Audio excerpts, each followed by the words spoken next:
Hello guys, welcome to my YouTube channel Marwari trading.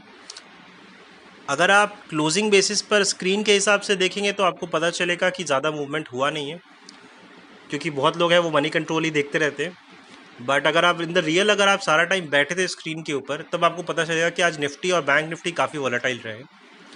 Nifty में लगभग 100 point के आसपास का मूवमेंट आया है।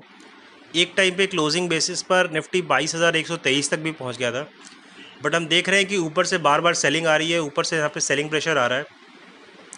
बट फिर भी इतना कुछ होने के बाद भी निफ्टी 22,000 को होल्ड कर रहा है। आप देखिए 2-3 बार से निफ्टी 22,000 को होल्ड करने की कोशिश कर रहा है, उसके आसपास की क्लोजिंग दे रहा है।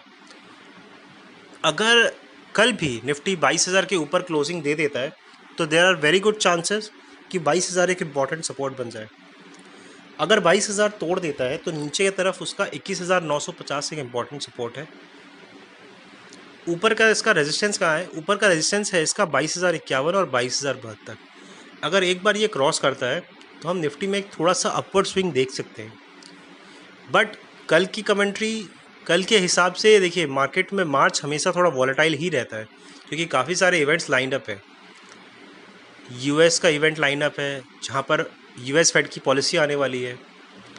इसी चक्कर से देखिए आप बैंक निफ्टी में भी आज काफ़ी मूव आया है, लगभग 700 पॉइंट का मूव आया है, बट दिखेगा नहीं आपको। बट आपको ऊपर से अगर आप ऊपर ऊपर देखते हो तो आपको दिखेगा 18 पॉइंट का ही मूव आया है।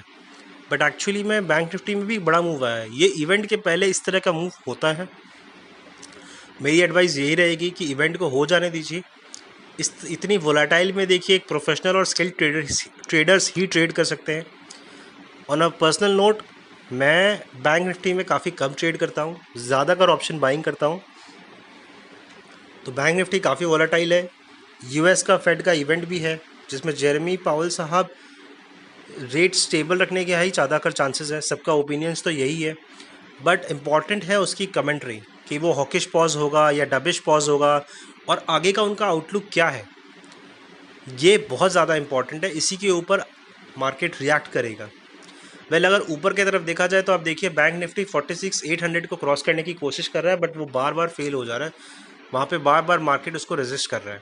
अगर एक बार ये ऊपर की तरफ 46,800 क्रॉस कर जाता है तो हम एक थोड़ा सा अपसाइड देख सकते हैं, 47,200 तक का एक अपसाइड देख सकते हैं। नीचे की तरफ इसका 46,000 एक इम्पॉर्टेंट सपोर्ट है। और कुछ कुछ स्टॉक्स है जो न्यूज़ बेस के हिसाब से आपको ध्यान में रखने चाहिए। एक है LIC। देखिए LIC गवर्नमेंट बेस्ड कंपनी है, गवर्नमेंट का एक बड़ा मेजर होल्डिंग है, तो गवर्नमेंट का कोई भी डिसीजन होता है उसका एक इम्पैक्ट पड़ता ही LIC एक छोटा सा डाउन ट्रेंड में भी चल रहा था। ऊपर से गवर्नमेंट ने आज अनाउंस कर दिया कि बॉस हम सैलरी हाइक दे रहे हैं, वो भी अगस्त 2022 से।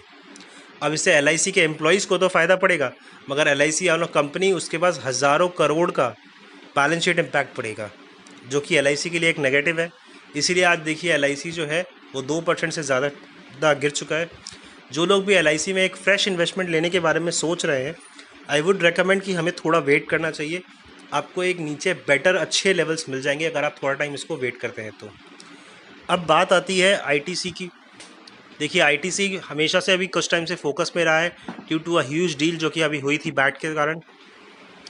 आप देखिए उसके बाद ITC 400 के नीचे नहीं गया है, 400 के यहाँ पे आसपास में ही वो घूम रहा है। और ITC अपने होटल बिज़नेस को बहुत तेज़ी से एक्सपैंड करने के बारे में भी उसके ऊपर एक्शन भी ले रहा है। अब उसने एक शेयर एग्रीमेंट भी किया जिसमें वो 45.36% स्टेक एक्वायर करेगा इंटरनेशनल ट्रैवल हाउस में। उसके बाद आपको ध्यान देना चाहिए रेल टेल देखिए आप हमेशा से काफ़ी खबरों में रहता है, क्योंकि वो काफ़ी सारे मल्टीपल बिजनेस में है, मल्टीपल प्रोजेक्ट्स हैंडल करता है, बहुत डाइवर्सिफाइड है इनका ये जो कंपनी है। इसने अभी मुंबई में एक हेल्थ डिपार्टमेंट जो है ऑफ BMC, वहाँ से एक प्रोजेक्ट बैक किया है। इस प्रोजेक्ट की वैल्यू है 352 करोड़, जहाँ पे ये supply, installation, testing, commission, operation and maintenance करेंगे अपना हेल्थ मैनेजमेंट इंफॉर्मेशन सिस्टम का। उसके बाद जो है आपको जो ध्यान रखना चाहिए वो है PNB अभी रिसेंटली कुछ दिनों से काफ़ी देखिए एक्टिव चल रहा है। अगर आप चार्ट के हिसाब से देखें तो रिसेंटली वो काफ़ी देखिए काफ़ी तेज़ी से आपको दिख रहे होंगे, काफ़ी तेज़ी से उसमें ग्रीन कैंडल्स बन रही है। तो PNB में टेक्निकल के हिसाब से अगर आप देखा जाए तो एक अपमूव दिख रहा है। यहाँ पे न्यूज़ ये है कि PNB ने अपने स्पेशल जो एजीएम इसने होल्ड की थी उसमें वो लोगों ने प्रपोज़ल पास करवाया है कि वो 7,500 करोड़ रेज़ करेंगे क्वालिफाइड इन्वेस्टर्स के थ्रू। तो ये एक बैंक के लिए एक अच्छा पॉजिटिव है। देखिए गवर्नमेंट बैंक है इसलिए उसको वैल्यूएशन इतनी ज़्यादा मिलती नहीं है अच्छी, ठीक है, बट ओवरऑल अगर आप देखा जाए तो फंक्शनैलिटी वाइज पीएनबी पहले से काफ़ी इम्प्रूव हो रहा है, ठीक है। ये मेरी पर्सनल एडवाइस है, मैं किसी को भी पीएनबी या और किसी भी स्टॉक्स जो हमने डिस्कस किया है या इंडेक्स में किसी भी तरह की निवेश की सलाह नहीं देता हूँ। मैं एक सेबी रजिस्टर्ड एडवाइज़र नहीं हूँ।